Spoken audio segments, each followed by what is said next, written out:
all sorts of people in that whole chain, right from the designers of the materials or the designers of the products, the retailers and the way the products are sort of marketed and sold, right the way through to the people that are going to reprocess at the end and then reuse the material.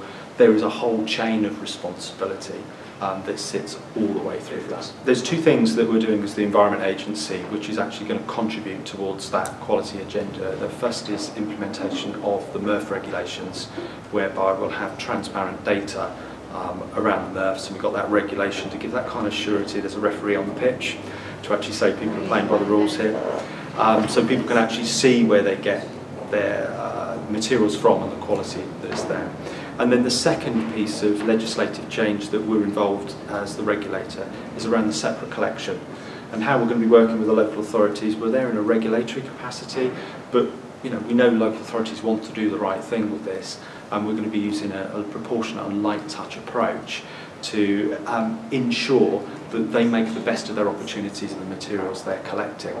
If you collect it separately and you keep it separate, you're more likely to get better quality output at the end, and therefore happy people. I think it's becoming a bigger issue. When I was first elected to a council in 1990, people hardly thought about recycling, and then they started recycling, but the big question then was what percentage were people recycling? It's only just now in recent times that real focus has gone on quality and the need to improve quality, and it's partly because of regulations coming in. It's also because I think local authorities are beginning to realise the value that what they used to call waste actually has, and the value of protecting it. Of course, we're all getting ready for the new waste directive regulations to come in January, and so there's a very big focus on it, but that will continue, and I think it's a good thing.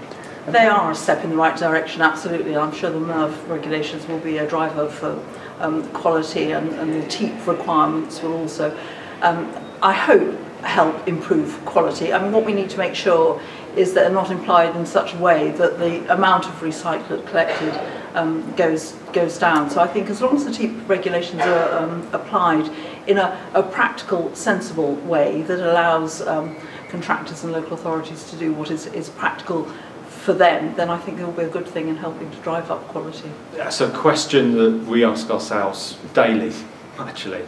I mean, waste crime is a massive issue for the industry. Organised criminals, people who are hiding in plain sight, appear like they're legal, but they're not. They have criminal business models that do exist. And we at the Environment Agency take that very seriously, and we're working with police, HMRC and other law enforcement partners.